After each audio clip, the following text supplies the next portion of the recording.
In the city of Chicago, on one cold, dark night, a blizzard was setting in, and a little boy was selling papers on the corner.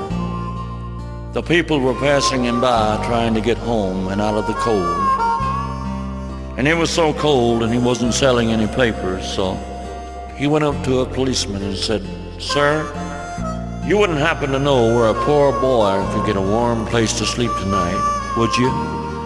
You see, I sleep in a box around the corner, just down the alley, and it gets awful cold in there at night. It sure would be nice to have a warm place to stay." The policeman looked down at the little boy and said, "Just go down the street to that big white house and knock on the door.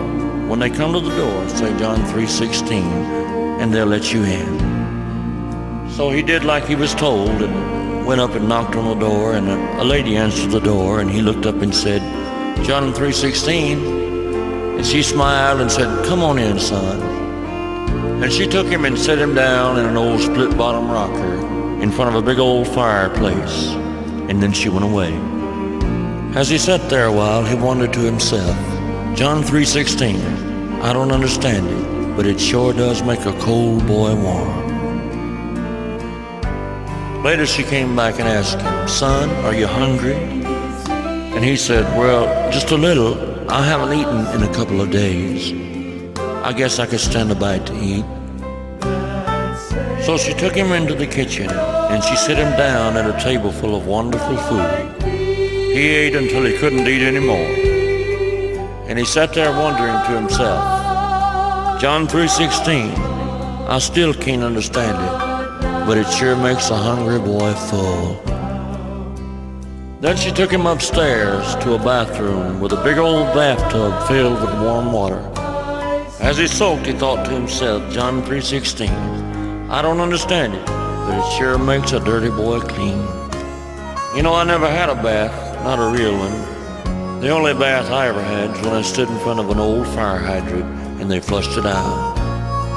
The lady came and got him and took him to a room and tucked him into a big old feather bed. And she pulled the covers up around his neck and kissed him goodnight.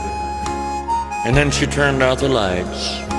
As he laid there in the darkness and looked out the window at the snow coming down on that cold night, he thought to himself, John 3:16, I just can't understand it, but it sure does make a tired boy feel rested. The next morning she came back up and took him down to that same big table full of food. And after he had eaten, she sat down with the family Bible, and she said, Son, do you understand John 3:16? And he said, No, ma'am, I don't.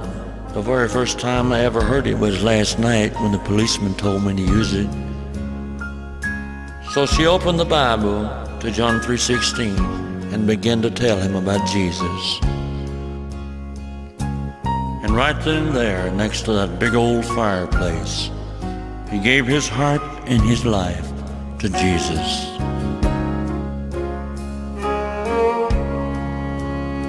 And as he sat there, he thought to himself, my, John 3:16, I don't understand it, but it sure does make a lost boy feel safe.